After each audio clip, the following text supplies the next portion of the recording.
ঈদের তো আর একদিন মাত্র বাকি, তো ভাবলাম ঈদের আগে একটা ছোটখাটো শপিং হয়ে যাক। এই জন্য সকাল সকাল উঠে রান্না বসাতে যে বড় একটা ঝামেলায় আমি পড়লাম।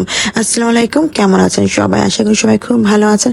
সকাল থেকে একদমই বাসায় কারেন্ট নেই, বারবার যাচ্ছে আসছে, তার ভিতরে এত পরিমাণ গরম, চা খা তার মিস করা যায় না।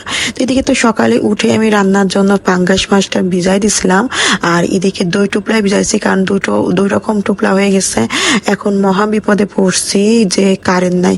আর কারেন্ট না থাকলে আমি কিভাবে ব্লেন্ডারে মশলা করব? পাটা ধুইলাম, মানে পরিষ্কার পরিচ্ছন্ন করলাম পাটায়, যেহেতু আমি সবসময় কোনো কাজ করি না, যেহেতু মার সাথে মার্কেটে যাওয়ার প্ল্যানিং আছে, তো আমার তো তাড়াতাড়ি কাজ শেষ করতে হবে। দুপুরে রান্নাটা সেরে বাবুকে খাওয়াই তবেই তো বেরোতে হবে। এদিকে কারেন্টও যাচ্ছে আর আসছে, তো এদিকে আমি পাটা তো বের করে ফেলছি। মশলা যেহেতু তাড়াতাড়ি করে বেটে আমি রান্না বসাবো, কারেন্টের অপেক্ষায় থাকলে তো কখন রান্না করতে পারবো তার ঠিক ঠিকানা নাই। যে না আমি পাটায় মশলা বাটা শুরু করছি, আর অমনি শুরু হয়ে গেল কারেন্ট আসা। মানে কারেন্ট চলে আসছে, মানে অদ্ভুত। এখন এই যে পাটায় আমি বাটা শুরু করলাম, এটা আমি উঠে আবার আমি কিভাবে ব্লেন্ডারে দিই বলেন তো? পরে যা জিদ উঠে গেল যে যাক আজকে পাটায় বেটে রান্না খাবো। মানে বের করছি, ধুইছি, এত সহজে আমি রেখে দিচ্ছি না। পাটায় রান্নাও করব, আবার ভর্তাও বানাবো। তবে ভর্তার ভিডিওটা আজকে দিব না, দিব পরে, যেহেতু ভিডিওটা অনেক বেশি বড় হয়ে যাচ্ছে। তো পেঁয়াজ এগুলো দিলাম, একটা বাড়ি ছিটকে দৌড় মারলো, আবার নিলাম। মানে পাটায় বাটার অভ্যাস না থাকলে যা আর কি হয়। তো এটাই তো আসলে জীবন, তাই না? রান্না বান্না করতে গেলে আসলে সব অভ্যাস থাকা ভালো।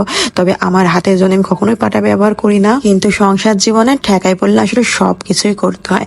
তো আমি মাছটা যেহেতু ভাজতে দিছিলাম, এটা এখন একটু নেড়ে চেড়ে দিচ্ছি। বুঝি না কেন যে লেগে গেল, মানে মাছ তুলবো কি করে বলেন তো? এভাবে কাজের সময় এত ডিস্টার্ব হচ্ছিল আজকে, মানে আজকে তাড়াহুড়া, আর আজকে এত দেরি কি বলবো। আর এদিকে তো বেলা চলে গেলে তো আর যা হবে না, সেটারও টেনশন। তারপরে আমার বাবুকে ঘুম পড়ায় দেবো মায়ের বাসাতে, তারপরে মা ওকে রেখে তারপরে আমি বেরোবো।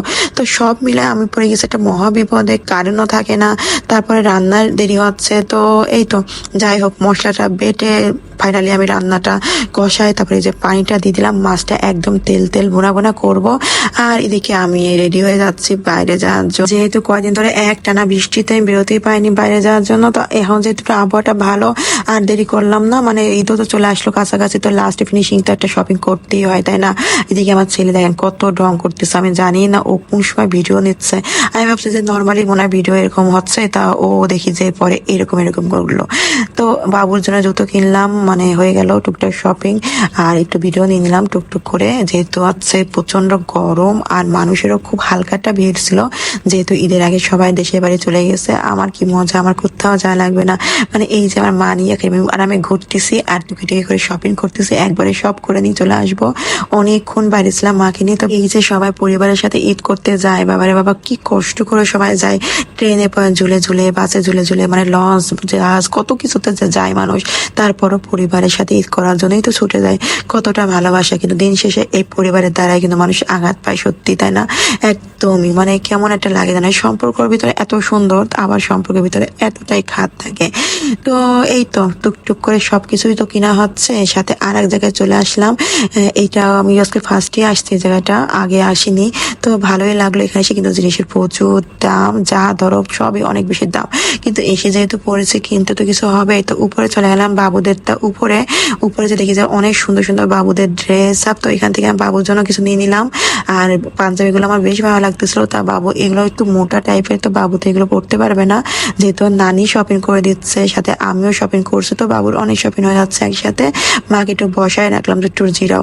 ফাইনালি আমি বাসায় চলে আসছি, আর বাবু ফোন করে বললো মা আমি ঘুম থেকে উঠে পড়ছি। এই যে দরজা খুলেই মানে সে মহা খুশি, মানে ওর সব শপিং গুলো হাতে দিয়ে দিলাম, সে একদম নাচানাচি শুরু করে দিচ্ছে। আসলে এইটাই আছে ঈদের মজা, তাই না? মানে বাচ্চা কাচ্চার মুখে হাসি দেখলে আর কি লাগে জীবনে। তো এখন খুলে সবাইকে দেখাবে, কিন্তু তোমাদের দেখাবো না।